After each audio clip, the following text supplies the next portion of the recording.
지난주에는 강철신앙이라는 제목으로 시편 26편의 말씀을 선포했습니다. 한 주간도 시련과 거룩과 예배를 통해서 강철신앙으로 단련을 받으셨는지요? 오늘은 단 한 가지 소원이라는 제목으로 시편 27편의 특별 계시를 선포하고자 합니다. 다 함께 따라하겠습니다. 단 한 가지 소원, 단 한 가지 소원. 우리에게 단 한 가지 소원은 무엇입니까? 돈, 애인, 집, 차, 진학, 취업, 합격, 여러 가지 있을 수 있어요. 나에게 지금 소원 하나를 이루어준다라고 할 때 로또, 복권, 여러 가지 얘기할 수 있겠죠. 그러나 저와 여러분이 만약에 무인도에 던져져 있는 원초 인간 아담과 하와 같이 아무것도 없이 맨손으로 무인도에 지금 표류하고 던져졌다면 여러분은 무엇을 구하겠습니까?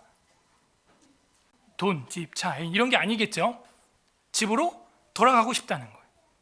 내가 거할 수 있는 집, 그냥 그 작지만 아담한 내 집, 내 방 한 칸, 그냥 거기로 가고 싶은 게 다지 그 이상의 것을 바라지 않아요. 제가 초등학교 때 유행했던 유머가 있죠. 여러분도 알고 최불암 시리즈라고, 그죠?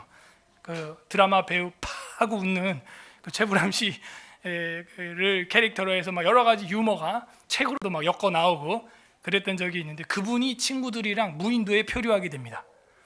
무인도에 표류해서 친구들 3명과 함께 무인도에 가서 지치고 탈진하고 힘들어서 땡볕에 엎어져 낮잠을 취합니다. 에너지를 아끼는 거죠. 근데 바다 물결에 파편과 함께 밀려온 램프가 하나 있었으니 그게 알라딘의 요술 램프였어요.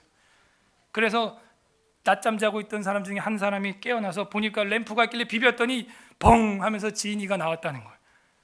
내 소원이 무엇이냐 이랬더니 집으로 데려가 주세요. 알았다. 슝 갔어. 그 다음 친구가 또 깨서 보니까 또 램프가 있는 거야. 비벼서 또 지니가 벙 나다. 내 소원이 무엇이냐? 이 무인도에서 날 좀 제발 가족들의 품으로 집으로 옮겨주세요. 알겠다. 슝 갔어요. 3번째 친구도 또 깨가지고 램프가 있길래 비벼봤더니 지니가 벙 나타났어. 내 소원이 무엇이냐? 집으로 보내주십시오. 집으로 가라. 슝 갔어. 누구 남았어요? 이제 최불암 씨가 남았죠. 그분이 이제 잠에서 비몽사몽간에 탁 깼어요. 깼는데 지니가 램프를 비비니까 탁 나오는 거예요. 그러니까 최불암이 뭐라 그래요? 내 친구들 다 어디 갔어? 다 오라 그래! 다 왔다는 거예요. 다시. 그래서 이게 20년 묵은 유머입니다. 그래도 웃는 걸로 봐. 네. 소원이라는 것은요, 그런 거예요. 우리가 원하는 것을 제대로 알지도 못해요. 사실 내가 정말 원하는 것이 돈, 애인, 집, 차, 진로, 취약, 결혼, 자녀 이런 게 아니라는 사실을 자기가 알아야 됩니다. 솔직히 말하면 내가 정말 원하는 것은 내 앞길을 알기 원하는 거죠. 취업, 사업, 집, 거쳐 할 거 없이 자녀, 결혼, 뭐예요? 내 앞길을 모르겠다는 거죠. 내 앞길을 모르는 불안함에서 오는 것, 그게 바로 뭐도 있어야겠고 집도 있어야겠고 뭐도 있어야겠고 이런 거 아니야? 이것도 다 있어야 되는 거 아니야? 보이지 않는 내 앞날에 대한 불안함, 보이지 않는 내 앞날에 대한 어떻게 보면 하나님의 섭리에 대한 불신, 하나님도 심지어 못 믿겠다는 거죠. 내 앞날에 대해선, 내 취업에 대해선, 내 결혼에 대해선 하나님도 못 믿겠다는 거죠. 그 불신이 당장 내 욕구를 태울 땔감을 찾는 거예요. 그게 게임, 또 먹을 거 탐식 그런 걸로 분출될 수도 있어요. 사실 우리는 앞을 보기를 원하는 것입니다. 맹인에게 가서 소원을 물어보십시오.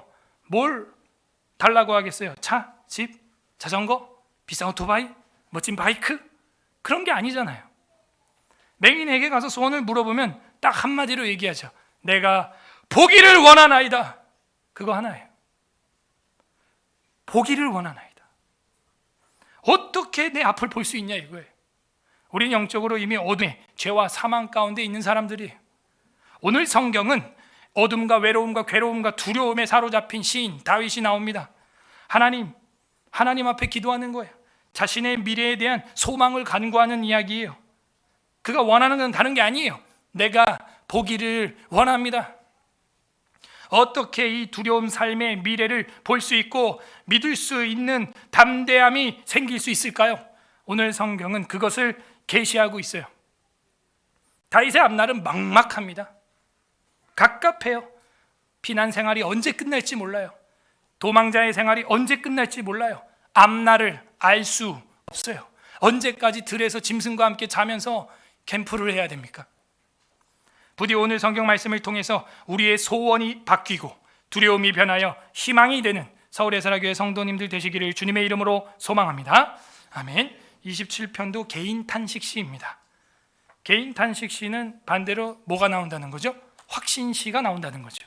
그리고 또 뭐가 나와요? 패턴이 찬양이 나오죠. 신뢰와 찬양. 그래서 우리가 탄식하면 단지 우리 성도의 탄식은 탄식에서 끝나지 않는다. 탄식은 신뢰로, 그 신뢰 확신은 뭘로? 찬양으로 승화가 되는 것이죠. 공식이죠. 한두 편을 본 게 아니에요. 그래서 개인 탄식 쉬면서 확신 쉬면서 찬양 시다. 어떻게 탄식이 찬양이 되냐 하는 거죠. 지난주에 봤던 26편과 일맥하는 부분들이 있습니다. 강철신앙 26편에서 우리가 배웠던 것들이 27편에도 또 다른 모양으로 나타납니다. 서론, 머릿말 다윗의 시 이렇게 돼 있어요.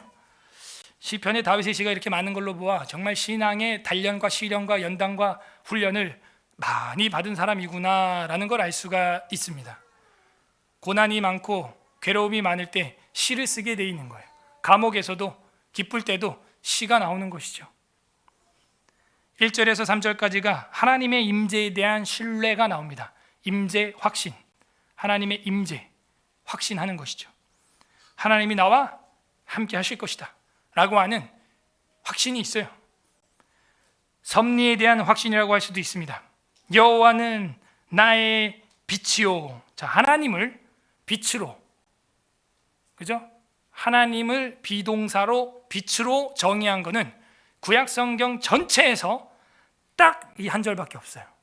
그래서 제가 원래 논문 쓸 때 요게 주제거든요. 그래서 요한복음에 나타난 빛에 대한 의미, 그죠?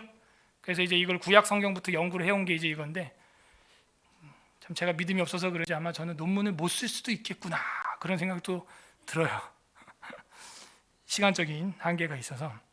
여호와님은 나의 빛이다. 하나님을 빛으로 정의한 거는 구약 성경 전체에서 여기 딱 한 절이에요. 여러분이 아는 내 발의 등이요 내 길의 빛이니이다. 이거는 말씀을 일컬어서 얘기한 거고, 하나님 비동사 존재성 자체를 하나님을 빛으로 정의한 건 구약 성경 전체에서 여기밖에 없어요. 그래서 27편 1절이 굉장히 중요합니다. 왜냐? 이게 요한 신학으로 연결이 되거든요. 여호와님은 나의 빛이시오. 오르라고 하는 이 히브리어는 발광체, 조명 이런 뜻입니다. 여러분은 저를 볼 때 뭘로 보여요? 눈으로 본다? No! 아니죠. 눈이 100개가 있어도 여기 불 꺼놓으면 지하실이라 앞이 캄캄해요. 캄캄해. 제가 요즘 잠잘 때 제일 좋은 거 하나가 시골에 가니까 불을 끄면 암흑이 암흑. 바로 눈앞에 있는 제 손도 안 보여. 이렇게 해도. 그게 너무 좋더라고. 그러니까 눈을 떴을 때랑 감았을 때랑 암도가 똑같아요. 제 눈앞에 명암이. 그러니까 잘 때는 완전 암전이 돼야 되거든요. 예? 특히 저같이 예민한 사람은 뭐 빛이 좀만 막 창문으로 막 들어와도 굉장히 거슬려요. 그게 좋아요. 그러니까 제가 눈을 떠도 암흑, 감아도 암흑, 명암이 똑같아요. 그러면 눈이 있다고 보는 게 아니라는 걸 우리는 직감적으로 알 수 있죠. 내가 눈이 있어서 본다라고 하는 것은 교만이에요. 내가 눈이 있어서 앞으로 간다 하는 것도 교만이죠. 눈이 있어서 보는 게 아니라 빛이 있어야 보는 거예요. 빛이 있어야. 주님, 내 마음에 빛을 비춰주시옵소서. 결혼, 애인, 직장, 집, 차, 뭐 그런 걸로 내가 왜 고민하는 거예요? 빛이 없어서 그래요. 앞이 안 보이는 거예요. 그래서 눈을 뜨나 감으나 똑같이 어두운 것이죠. 조그만 빛 하나만 들어와도 사실은 형체를, 길을, 장애물을, 발 앞에 있는 장난감을 피해서 걸어갈 수 있거든요. 여호와는 나의 빛이요, 하나님이야말로 조명이요, 하나님이야말로 발광체다. 여러분 집에 방문 열고 들어가서 제일 처음으로 하는 행동이 뭐예요? 탁 불 켜는 거예요. 제일 먼저 우리가 뭔가를 하기 위해서는 기도하고 하나님의 결정을, 하나님의 빛을 구하는 것, 이게 앞서야 되는 거죠.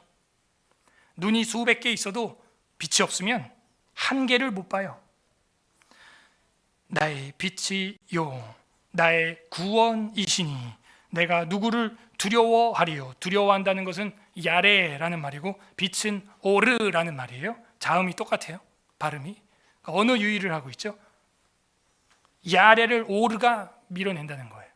두려움을 빛이 몰아낸다는 것이죠. 밤이 왜 무서워요? 보이는 게 없기 때문이죠. 빛이 없기 때문이에요. 귀신이 왜 역사해요?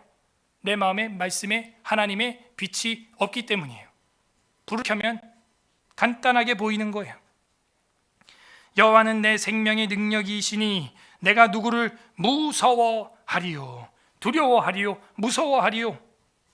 지금 그런 감정이 있기 때문에 하나님을 임재를 확신하면서 그 두려움과 무서움을 극복하고 있는 시인의 모습을 우리는 볼 수가 있습니다. 이 시인이 원하는 것 단 한 가지, 나의 이 도망자의 삶이, 나의 이 핍박과 박해와 죽음의 터널의 삶이 언제 끝날지 그 앞길을 주님의 빛을 통하여 보기를 원하는 거죠. 하나님만이 그 앞길을 보여주시고 인도하는 분이다. 2절, 악인들이 내 살을 먹으려고 내게로 왔으나 악인들을 마치 하이에나처럼, 양이나 사슴을 뜯어 먹으려고 하는 늑대처럼 표현하고 있죠. 내 살을 뜯어 먹으려고 왔다는 거예요. 그렇게 왔지만 나의 대적들, 나의 원수들인 그들은 실족하여 넘어졌도다. 과거형이죠. 과거에 하나님이 나를 이렇게 지켜주셨던 것들 여러분 간증이 있죠.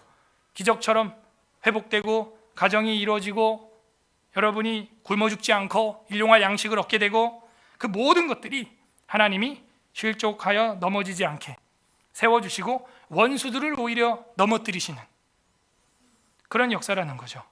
내 살을 뜯어먹으려고 공격해오던 사람들이 오히려 무너지는 그런 역사를 신뢰하고 있는 겁니다. 3절, 군대가 나를 대적하여 진칠지라도, 나를 공격하는 게 군대래요. 군대. 최소 2,000명 이상 되는 군대야. 군단 하나가 나를 에워싸도 자기는 넘어지지 않는다는 거예요. 우리는 게하시처럼 눈이 감겨있기 때문에 불말과 불병거라고 하는 엘리사와 함께하는 어마어마한 천군 천사 군단을 못 보죠. 그죠? 아람 군대 앞에 벌벌벌. 아람 군대는 태양빛을 통해서 내 눈에 보이는데 천군 천사와 불말과 불병거 천사들의 군대는 하나님의 은혜의 빛을 통하여 보아야 할 텐데 그 은혜의 빛이 없으니까 육신의 눈으로만 보이는 거예요. 영적인 눈이 안 보이는 거죠. 그래서 우리가 원하는 것은 그냥 육신적인 이런 조명이 아니에요. 하나님이 우리 마음을 통하여 내 영의 눈을 뜨게 하는 거죠. 그럼 어떻게 해야 돼요? 들어야 돼요. 듣는 귀, 깨닫는 마음, 그러면 보는 눈이 확 열리는 거죠. 보이는 거예요. 천국이 보여요. 영원한 세상이 보여요. 게하시는 그걸 못 봤지만 엘리사는 그거를 보고 신뢰, 임재, 확신을 하고 있던 선지자였죠. 다윗도 그런 엘리사의 신앙처럼 두렵지 않게 담대하게 군대가 나를 대적하여 진칠지라도 내 마음은 두렵지 아니하며, 계속해서 같은 단어가 반복되는 것은 성경 해석학에 있어서 중요한 단서를 주는데 중요하다는 것이죠. 종이가 남아 돌아서 이런 걸 계속 반복해서 쓰는 게 아니라 중요하다는 걸 보여주기 위해서 지면에 하례를 하는 겁니다. 내 마음이 두렵지 아니하며 전쟁이 일어나 나를 치려 할지라도, 전쟁이 터져도 나는 여전히 태연하리로다. 네, 이번 주에도 또 약식명령 소장이 또 날라왔어요. 올해 범죄했다고 저보고 또 예배드린 걸 범죄로 봐요. 지금 20몇 명 예배드렸다고 이번 주에 약식명령 이번엔 2배로 200만 원 내라는 거예요. 저번엔 100만 원 내고 열흘 감옥 가라는데 이번엔 200만 원 내고 20일 감옥 가라는 거예요. 합의 300에 30일 가라는 거죠. 이야. 그래도 저는 그냥 등기 송달을 우체부로부터 받아보고 왔구나. 그냥 책상에 던져놓는 거예요. 그냥 뭐 고지서 받아본 것처럼, 수도세 받아본 것처럼 이제는 마음이 뭐 요동하지도 않아요. 네. 태연합니다. 왔구나. 가야 되면 재밌는 거 하나, 유튜브가 하나 나오겠네. 예배드리고 감옥 가다. 그거 하나 찍으면 조회수 좀 높게 나오겠네. 재밌겠네. 이 나라가 이런 나라라는 걸 좀 보여줘야겠다. 그런 마음도 들어요. 태연해요. 두렵지 않아요. 아니 500석 되는 교회라고 구청에서 조사해놓고 22명, 23명 예배드린 걸 잡아 죽이려고 그래? 저 식당과 카페는 그냥 미어 터지는데? 이게 대한민국이에요. 왜? 빛이 없으니까 앞을 못 봐요. 똥인지 된장인지. 소경을 인도하고 있습니다. 4절에서 6절은요, 하나님의 임재에 대해서 기도합니다. 임재 소망 기도. 무슨 얘기냐? 과거에도 임재했던 주님, 앞으로도 계속 임재를 해달라는 거죠. 4절에서 6절이 아니라 사실은 4절에서 12절 전체인데요, 이게 샌드위치 구조예요. 아까 제가 말씀드렸던 임재 확신이 A, 그 다음에 4절에서 12절이 임재 소망 기도예요. 이게 X라고 할 수 있겠어요? B라고 할 수도 있지만 그냥 X. 가운데 샌드위치의 내용물에 해당하는 게 4에서 12절입니다. 그래서 임재 소망에 대한 기도가 나옵니다. 지속적으로 끝까지 앞으로도 주님 저와 함께 하여 주시옵소서 하면서 4절이 나오는데 별표 1000개짜리예요. 4절 다 같이 한번 읽어보세요. 시작. 내가 여호와께 바라는 한 가지 일, 이것은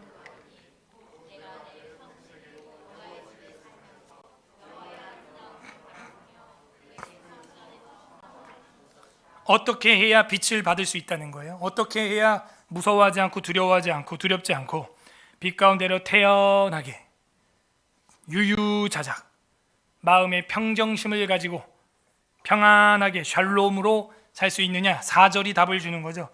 여호와께 바라는 한 가지. 자, 히브리어로 정확히 번역하면 내가 하나님께 바라는 단 한 가지. 단이 들어가야 돼요. 딱 한 가지. 단 한 가지 일. 그것을 내가 구할 것인데 곧 내 평생에 여호와의 집에 거하는 거라는 거예요. 자, 우리 앞에서 공부했어요. 여호와의 집이 뭐예요? 성전. 성전에서 뭐 하는 거예요? 예배. 지난주하고 그래서 연결이 돼요. 악인들의 지난주 26편 5절에 내가 행악자들의 집회, 행악자들의 총회, 행악자들의 교회, 당회 그런 데 있지 않고 거룩한 회중에서 제단에서 감사로 예배드렸다. 그 일맥하죠.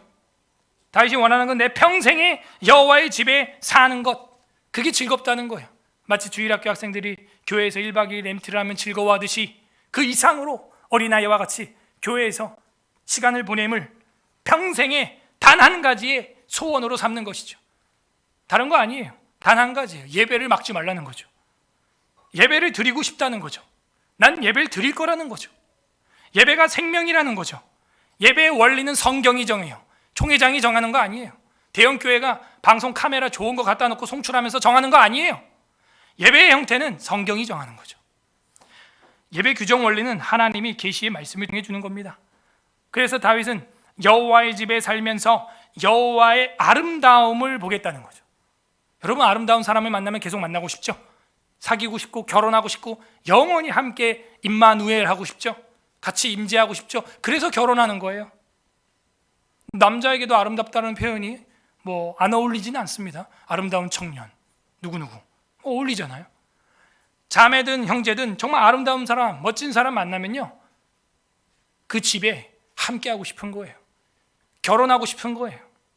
다윗은 여호와의 집에 살면서 하나님의 그 멋짐과 아름다움을 바라보면서 그의 성전에서 사모하는 그것이라. 여호와의 집이 성전이라는 것을 바로 보여주고, 이 성전이라고 하는 히브리어는 성소, holy place, 그죠? 성소보다 더 거룩한 건 지성소.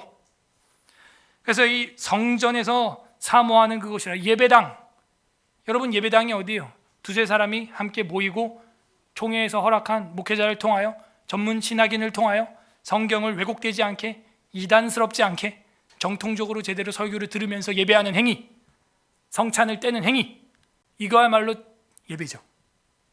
여기야말로 여호와의 집이죠. 성전이죠. 그죠? 두세 사람이 모인 우리가 하나님의 사람이고 성전인 거예요. 출애굽의 목적이 뭐예요? 사흘거리 가서 뭐 하겠다는 거예요? 예배하겠다는 거죠. 예배.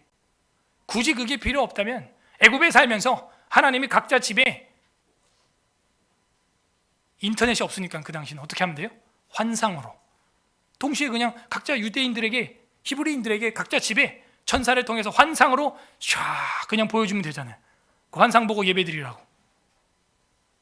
그렇게 하지 않았어요, 하나님은. 발을 움직여서 핍박을 받으면서 홍해를 가르고 만나와 메추라기를 먹으면서 구름 기둥과 불 기둥을 따라서 아말렉의 공격을 받아가면서 양팔을 들고 모세가 힘들게 기도하고, 기도할 때 아론과 훌이 그걸 또 받쳐가면서 신의 산을 어렵게 등반하면서 그렇게 하나님 만난 거예요. 거룩이라고 하는 것은 악에서 빠져나와 구별되는 것입니다. 그게 성전의 기능이에요. 여러분은 구별되어 오늘 이곳에 나온 것입니다. 세상에서 구별되어 오늘 나온 거예요. 자연히 하나님 앞에 순복하여 꽃을 피우고 잎사귀를 내듯 여러분도 주일이 되니까 주일의 계절에 맞게 여러분이 예배의 꽃을 피우고 예배 잎사귀를 지금 풍성하게 맺고 있는 것입니다. 출애굽의 목적은 예배예요. 예수님이 여러분을 구원하신 목적은, 예수님이 여러분의 어린 양이 된 목적은 여러분이 그 피를 여러분의 심장에 바르고 여러분 마음에 문혈주와 임방에 바른 이유는 바로 예배하기 위해서예요. 성도 이퀄 예배자라는 말이죠. 그래서 이 4절이 굉장히 중요해요. 내가 바라는 단 한 가지가 있다면 주님의 예배자가 되는 것, 주님의 전에서 예배하는 것, 그리고 그 주님의 아름다움과 멋짐을 날마다 보는 것, 듣는 것. 평생에 듣던 말씀, 평생에 듣던 말씀 또 들려주세요. 또 듣는 것. 그게 기쁨이에요. 맨날 먹는 밥, 내일 먹고 모레 먹으면 이제 맛없습니까? 맛있죠? 하나님의 말씀은 그와 같아요. 내 영혼의 양식이요, 질리지 않는, 물리지 않는 내 영혼의 평생의 새 만나요. 먹는 거예요. 5절, 여호와께서 환난 날의 나를 그의 초막 속에 비밀히 지키시고. 하나님의 집, 교회를 사랑하는 사람은요, 나중에 주님의 초막에 들어가요. 그리고 초막절을 영원히 지키게 됩니다. 초막절이 뭐예요? 말씀 읽는 절기예요. 주님의 초막 속에 나를 비밀리에 지켜준다는 거죠. 보석처럼, 세굴라, 금반지처럼 지켜준다는 거예요. 그의 장막은 계속 반복되죠. 여호와의 집, 성전, 초막, 장막. 집이라고 하는 이 개념이, 이미지가 여러 단어로 표현되고 있습니다. 그의 장막, 은밀한 곳에 나를 숨기시며 높은 바위 위에 두시리로다. 계속해서 하나님께서 보호해주고 감춰주시고 주님의 집 안에 거하게 한다는 거예요. 무인도에 있는 사람 소원 하나예요. 집에 가는 거예요. 집에 가는 거. 6절, 이제 내 머리가 나를 둘러싼 내 원수 위에 들리리니 내가 그 장막에서 즐거운 제사를 드리겠고. 제사를 드릴 수 있는 장막이란 무엇일까요? 성막이죠. 예배예요. 그렇게 예배에 대해서 다양한 그 표현을 합니다. 우리 교회도 구역 예배가 있고 또 이렇게 공예가 있고요. 여러분 가정 예배도 있겠죠. 예배를 아무튼 사모해요. 아브라함처럼 어디로 가든지 제단을 먼저 쌓는 사람, 그 사람은 아브라함의 후손이 되겠죠. 장막에서 즐거운 제사를 드리겠고 노래하며 여호와를 찬송하리로다. 지난주도 뭐예요? 26편 마지막 절에 여호와를 송축하리이다. 26편 7절에 감사의 소리를 들려주고 찬송이 나오는 거예요. 두려움이 변하여 찬송이 되는 거죠. 두려움이 변하여 희망이 되는 거예요. 왜? 주님의 성전에서 예배드리다가 뭘 받았어요? 빛을 받았어요. 빛을. 그래서 예배를 통해서 빛이 임하면 나타나는 현상이 뭐예요? 두려워하고 무서워하고 두려워하던 것이 없어진다는 거예요. 여러분 앞날이 걱정되죠? 두렵죠? 무섭죠? 그걸 없앨 수 있는 방법이 뭐예요? 빛을 얻는 거예요. 그 빛이 어디서 일어나요? 여호와의 집에서, 예배 가운데 일어나는 것이죠. 예배를 사모하세요. 4절 끝에 성전에서 사모하는 그것이라 하는 것처럼 예배를 앙망하고 앙모하고 사모하고 갈망하고, 그러면 다윗과 같이 평안을 누리게 되는 것입니다. 노래하며 여호와를 찬송하리로다. 7절 계속해서 임재의 소망하고 기도하는 장면이 나옵니다. 여호와님, 내가 소리내어 부르짖을 때 들으시고. 힘들 때는 어떻게 하는 거예요? 간절히 기도하는 거죠. 낭떠러지에 매달려 있는데 살려주세요, 살려주세요, 이런 사람 없어요? 살려주세요, 거기 누구 없어요? 그게 정상이죠. 그러므로 기도 중에 부르짖는 기도는 필요합니다. 그게 성경이 말하고 있잖아요. 부르짖을 때라고 표현하고 있어요. 히브리어로 카라라고 돼 있어요. 레위기가 원래 히브리어로 책 제목이 뭔지 아세요? 바이카라라고 돼 있어요. 여호와께서 성막에서 모세를 부르시고 이렇게 돼 있죠. 하나님께서 모세를 성막으로 불렀죠. 이제 모세는 어떻게 해야 돼요? 하나님을 불러야겠죠. 가라. 부르짖으라는 거예요. 하나님을 찾으라는 거예요. 그래야 살려주러 오죠. 부르짖을 때 들으시고 또한 나를 긍휼히 여기사 응답하소서. 임재의 소망에 기도를 하고 있습니다. 임재를 소망하며 기도하고 있어요. 하나님, 내가 이렇게 부르짖습니다. 나를 긍휼히 여기소서 응답하소서. 8절, 너희는 내 얼굴을 찾으라 하실 때에 내가 마음으로 주께 말하되 여호와님, 내가 주의 얼굴을 찾으리이다 하였나이다. 찾으라, 두드리라, 구하라, 그리하면 열릴 것이다. 찾으리라, 얻을 것이다. 예수님의 말씀이 생각나지 않아요? 여기서도 찾으라는 거예요. 얼굴이라는 단어가 2번 나왔죠. 8절에 얼굴이라는 단어는 어린아이를 키워본 엄마들이라면 쉽게 이해가 돼요. 어린아이들이 왜 울어요? 찡찡거려요? 엄마 얼굴이 안 보이니까. 얼굴만 보여줘도 울음 뚝 그치고 그냥 옹알옹알 하면서 가만히 있습니다. 9절에 또 나오네요. 주의 얼굴을 내게서 숨기지 마시고. 그래서 아이에게 놀이할 때도 얼굴을 가리죠. 엄마 아빠 깨꿍, 바로 앞에 있는데도 안 보이면 없다고 생각하는 거죠.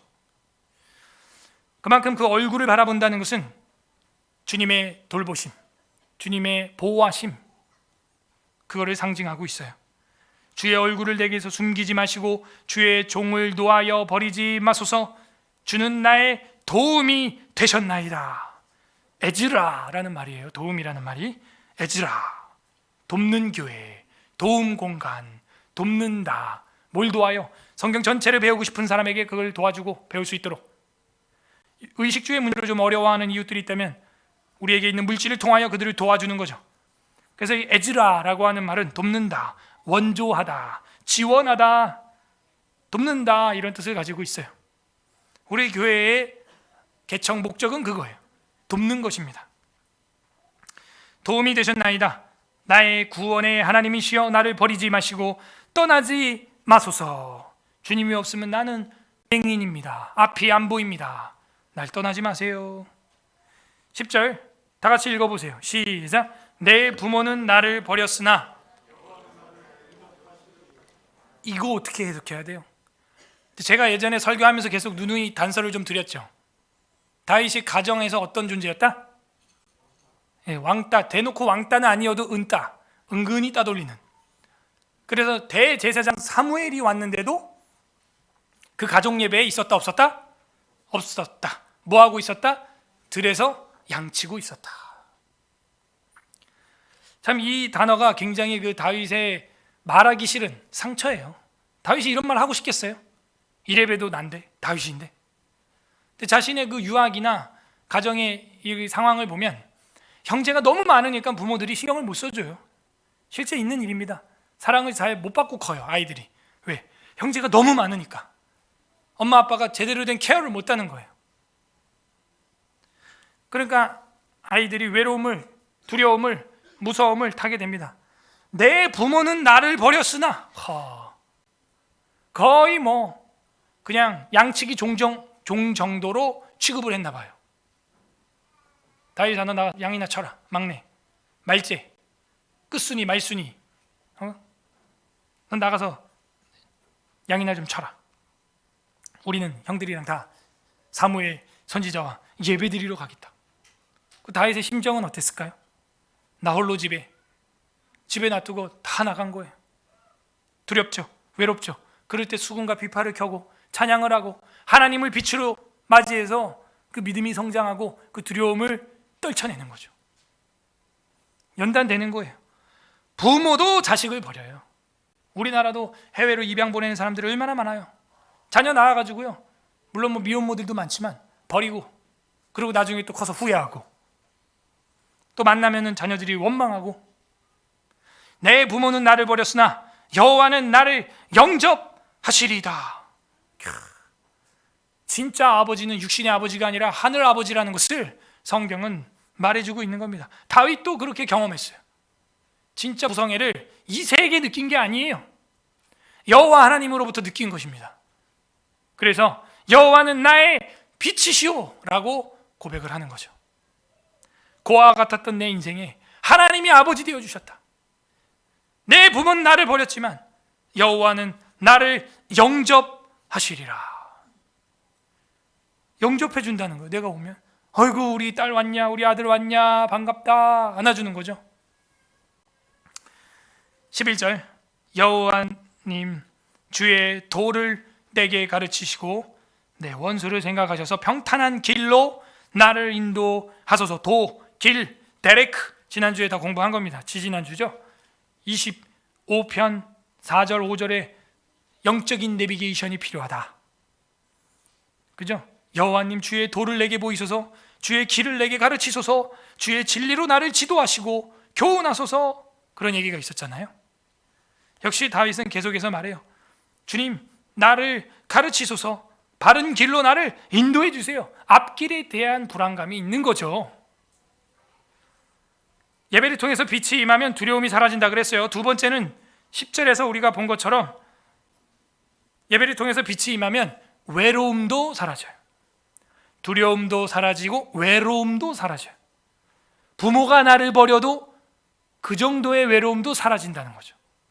다윗이 고백이에요. 성경이 계시예요. 세 번째는 뭐예요? 주의 도를, 평탄한 길을 가르치소서. 예배를 통해 빛이 임하면 바른 길로 인도해 준다는 거죠. 하나님이. 그래요. 그래서 지난주에도 이 예배가 중요하다라고 했어요. 오늘도 마찬가지예요. 내 어두운 미래, 미지의 세계, 알 수 없는 내 앞길, 불안감, 이것을 땔감을 동원해서 여러분 떼어봐야 그 땔감은 다 사그라들고 없어지는 거예요. 영원한 빛이 되는 하나님을 찾아야 주님의 도, 평탄한 길, 그 안내를 받을 수가 있습니다. 그러면 초막에 거하든 도시에 거하든 시골에 거하든 궁궐에 거하든 그 어디나 하늘나라가 되는 거예요. 정장을 맨날 똑같은 걸 입든 찢어지든 상관없어요. 그건 별로 중요하지 않아요. 따은 머리야 손목걸이와 반지와 발목걸이로 너를 단장하지 말고 경건과 거룩함으로 내 내면을 단장하라. 베드로 사도가 얘기하는 것이 그게 헛말이 아닙니다. 내면이 꽉 차 있는 사람은요, 외면이 좀 허름해도요 사람들이 달라붙어요. 12절 내 생명을 내 대적에게 맡기지 마소서. 위증자와 악을 토하는 자가 일어나 나를 치려 함이니이다. 위증이라는 것은 재판 용어죠. 자신의 인생의 판단이 잘못되고 있다는 거예요. 그래서 지난주에도 1절에 뭐라 그랬어요? 여호와님 나를 재판하소서, 나를 판단하소서 그렇게 했죠. 세상은 그래요. 잘못된 판단 때문에 인생 전체가 망가지는 경우가 얼마나 많은지 몰라요. 그래서 목사, 의사, 판사, 교사 이 네 분이 굉장히 두려움과 떨림으로 행해야 되는 직분이에요. 그거는 돈 벌려고 하는 직업이 아니에요. 직업이 되면 안 돼요. 그거는 사명이 돼야 됩니다. 돈 때문에 그걸 한다면 사기꾼에 가까워요. 거의. 억울함을 벗겨주고 병을 치료하고 제대로 된 진리를 가르치고 영원한 세계를 전파하는 그런 일을 해야죠. 위증자와 악을 토하는 자가 일어나 나를 치려고 합니다. 하나님 도와주세요 하면서 주님의 임재에 대한 소망하며 임재를 소망하며 기도하는 이야기가 4절에서 12절까지 두껍게 나왔습니다. 그 다음 마지막 13, 14절은 임재에 대한 또 확신이 나와요. 인클루지오예요. 1, 3절도 하나님의 임재에 대한 확신이었죠. 신뢰. 13절에서 14절도 하나님의 임재에 대한 확신이 나와요. AXA 이렇게 되는 거죠. 샌드위치 구조예요. 그래서 가운데가 중요하다 그랬어요. 가운데가 뭐예요? 내가 원하는 단 한 가지 소원, 빛을 얻는 것, 여호와의 집에서 예배하며 성소에서 하나님의 그 아름다움을 느끼는 것, 사람에게서가 아니라 하나님에게서 그 아름다움을 느끼는 것. 그러면 내가 아름다워지고 빛이 나요. 그러면 좋은 배우자도 내 옆에 따라옵니다. 그냥 내가 무릎 꿇고 비는 게 아니라 따라와요. 13절, 14절 하나님 임재에 대한 확신입니다. 내가 산자들의 땅에서 여호와의 선하심을 보게 될 줄 확실히 믿었도다. 하나님의 임재에 대한 이 확신과 믿음이 있어요. 여러분, 믿음이 없으면 어떻게 해요? 그럼 무서워요? 외로워요? 두려워요? 그럼 그 사람은 어떻게 해야 돼요? 믿음을 달라고 기도해야죠. 하나님, 나에게 믿음을 주시옵소서. 나의 믿음 없음을 용서하소서. 마지막 14절 읽어보겠습니다. 시작. 너는 여호와를 기다릴지어다. 강하고 담대하며. 기다리다라고 하는 말은요, 사실은 히브리어로 너는 여호와를 갈망할지어다, 여호와를 기대할지어다, 여호와를 희망할지어다, 여호와를 기다릴지어다 이렇게 돼 있어요. 여러분은 뭘 고대하고 기대해요? 청약 넣었던 집이 당첨되는 거 기대하는 거 이상으로, 복권이 당첨되는 거 기대하는 거 이상으로, 그 이상으로 하나님을 갈망하고 하나님을 기다리고 하나님을 희망해야 되는 거죠. 하나님의 임재에 대해서 갈망하고 확신하는 거예요. 이제는 성도에게 필요한 것은 인내입니다. 견인, 참고 기다리는 거예요. 갈망하는 거예요. 그럼 어떻게 돼요? 눈을 뜨게 되는 것이죠. 빛을 보게 되는 것이죠. 왜요? 어둠이 제일 깊을 때 바로 앞에 새벽이 다가왔다는 뜻이죠. 제일 어둠이 깊은 새벽 3시, 5시 그 사이에 제일 어둡죠. 그때 어떻게 돼요? 이제 바로 아침이 다가온다는 거예요. 그러므로 이 다윗은 단 한 가지 소원을 통하여 빛을 얻게 됩니다. 그 단 한 가지 소원은 바로 여호와의 집에 살면서 여호와의 아름다움을 바라보는 것, 그 성전을 사모하는 것이었죠. 정리합니다. 예배를 통해 빛이 임하면 탄식할 수밖에 없는 인생이 바뀌는 거예요. 어떻게 해요? 두려움이 사라집니다. 원수가 군대로 에워싸도 빛 가운데로 인도받기 때문에 담대해요. 두 번째, 예배를 통해 하나님의 집에서 빛이 임하면 어떻게 됩니까? 외로움이 떠나가요. 외롭지 않아요. 가족이 날 버려도, 부모님이 날 버려도, 그녀가 날 떠나도 외롭지 않다는 거예요. 왜? 주님이 채워주세요. 세 번째, 예배를 통해서 빛이 임하면 바른 길, 바른 도, 내비게이션의 도움을 받듯이 하나님의 인도하심으로 걱정 없이 갈 수 있어요. 어제도 제가 화성구역 예배 갔다 왔는데 거리가 집에서 거의 한 100km 가까이 돼요. 걱정이 없어요. 왜? 저는 못 외워요, 그 길을. 근데 내비게이션이 그냥 알려주는데요. 걱정이 없어요. 그냥 가라는 대로 가면 돼요. 성경이 하라는 대로 하면 돼요. 성경이 말하는 대로 취업하면 돼요. 성경이 말하는 대로 예배 드리면서 공부하면 돼요. 성경이 말하는 대로 만나면 돼요. 성경이 말하는 대로 자녀를 낳고 키우고, 성경이 말하는 대로 경제가 아니라 경건을 위하여 주거를 정하면 되는 거예요. 성경이 말하는 대로 보수가 아니라 보람을 위해서 직업을 선택하면 되는 거예요. 성경이 말하는 대로 가라는데 화성이면 어떻고 금성이면 어때요? 목성이면 어떻습니까? 길을 아는데 그냥 가라는 대로 가면 편해요. 내 할 일 다 하면서 갈 수 있어요. 예배를 통해서 빛이 임하면 이렇게 두려움이 떠나고 외로움도 떠나고 고아에서 이제는 바른 길로 찾아갈 수 있는, 내 집으로 돌아갈 수 있는, 본향으로 돌아가는 귀향자가 되는 겁니다. 이 모든 것이 여호와 하나님의 집과 성전의 예배를 통해서 이루어진다는 것을 다윗은 알고 있었어요. 눈이 있다고 보는 게 아니라는 걸 알고 있었어요. 눈을 떠야 볼 수 있습니다. 한 단계 더, 눈을 떠야 본다는 게 아니라는 것도 알게 되었어요. 눈을 떴지만 영적인 빛이 임해야 그 통찰력이 생긴다는 걸 알게 되었습니다. 창세기 1장 3절에 하나님이 이럽니다. 하나님이 이르시되 빛이 있으라 하시니 빛이 있었고 하나님이 보시기에 좋았더라. 그 빛을 만든 자가 하나님이에요. 그분을 의지해야 돼요. 그분 자체가 오르, 발광체, 조명, 빛이기 때문입니다. 우리는 반사체예요. 그 빛이 없으면 자연 발광을 할 수가 없어요. 죽은 필라멘트 나간 그런 전구에 불과해요. 시편 119편 105절에도 주의 말씀은 내 발의 등이요 내 길의 빛이니이다. 예배를 통해서 가장 시간이 많이 할애된 이 설교 말씀을 통하여 내 마음에 불을 켜는 빛을 주입하는 그런 시간이에요. 전도서 2장 13절에 보게 되면은 내가 보니 지혜가 우매보다 뛰어남이 빛이 어두움보다 뛰어남 같도다. 지혜가 우매한 자보다 뛰어난 거예요. 어둠이 빛보다 못한 것처럼, 빛이 어둠보다 뛰어난 것처럼 가장 큰 빛, 가장 큰 지혜, 바로 하나님의 지혜죠. 어둠이 떠나가는 거예요. 이사야서 9장 2절에도 보게 되면 흑암에 행하던 백성이 큰 빛을 보고 사망의 그늘진 땅에 거주하던 자에게 빛이었도다. 이 빛이 누구예요? 하나님의 빛이죠. 그걸 우리가 딱 받으면 어떻게 돼요? 이사야서의 뒤에 가면 이제 이런 말이 나죠. 일어나라, 빛을 발하라, 여호와의 영광이 네게 임하였고. 그러니까 우리도 그 발광체 빛을 얻으면 반사체로 빛을 낼 수 있는 주님의 성도가 되는 것이죠. 흑암에 우리는 행했어요. 앞이 안 보여요. 근데 큰 빛이 우리에게 임했어요. 우린 사망의 그늘진 땅에 거주하던 사람들이죠. 그런데 우리에게 빛이 임했어요.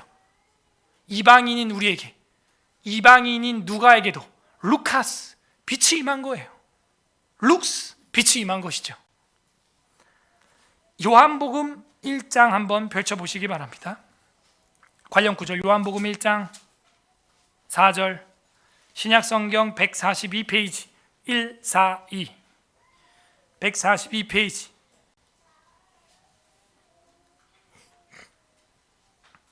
요한복음 1장 4절 합독합니다. 시작. 그 안에 생명이 있었으니 이 생명은 사람들의 빛이라.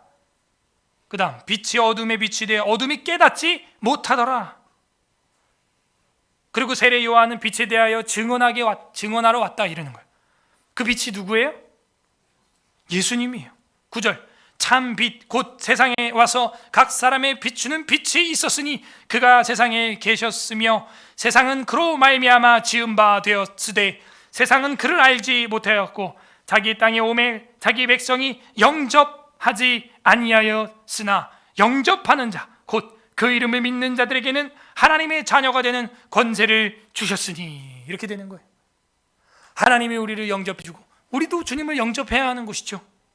여기 빛이라고 하는 헬라어는 포스. 여러분 저 사람 포스 있다 이러죠. 헬라어예요 그게. 포스, 아우라, 빛, 생명력. 그게 히브리어로 오르 이렇게 되는 거죠. 그 빛은 주님이에요. 빛이 있어야 볼 수 있습니다. 웨스트민스터 신앙고백서 제20장 사망, 그리스도인의 자유와 양심의 자유.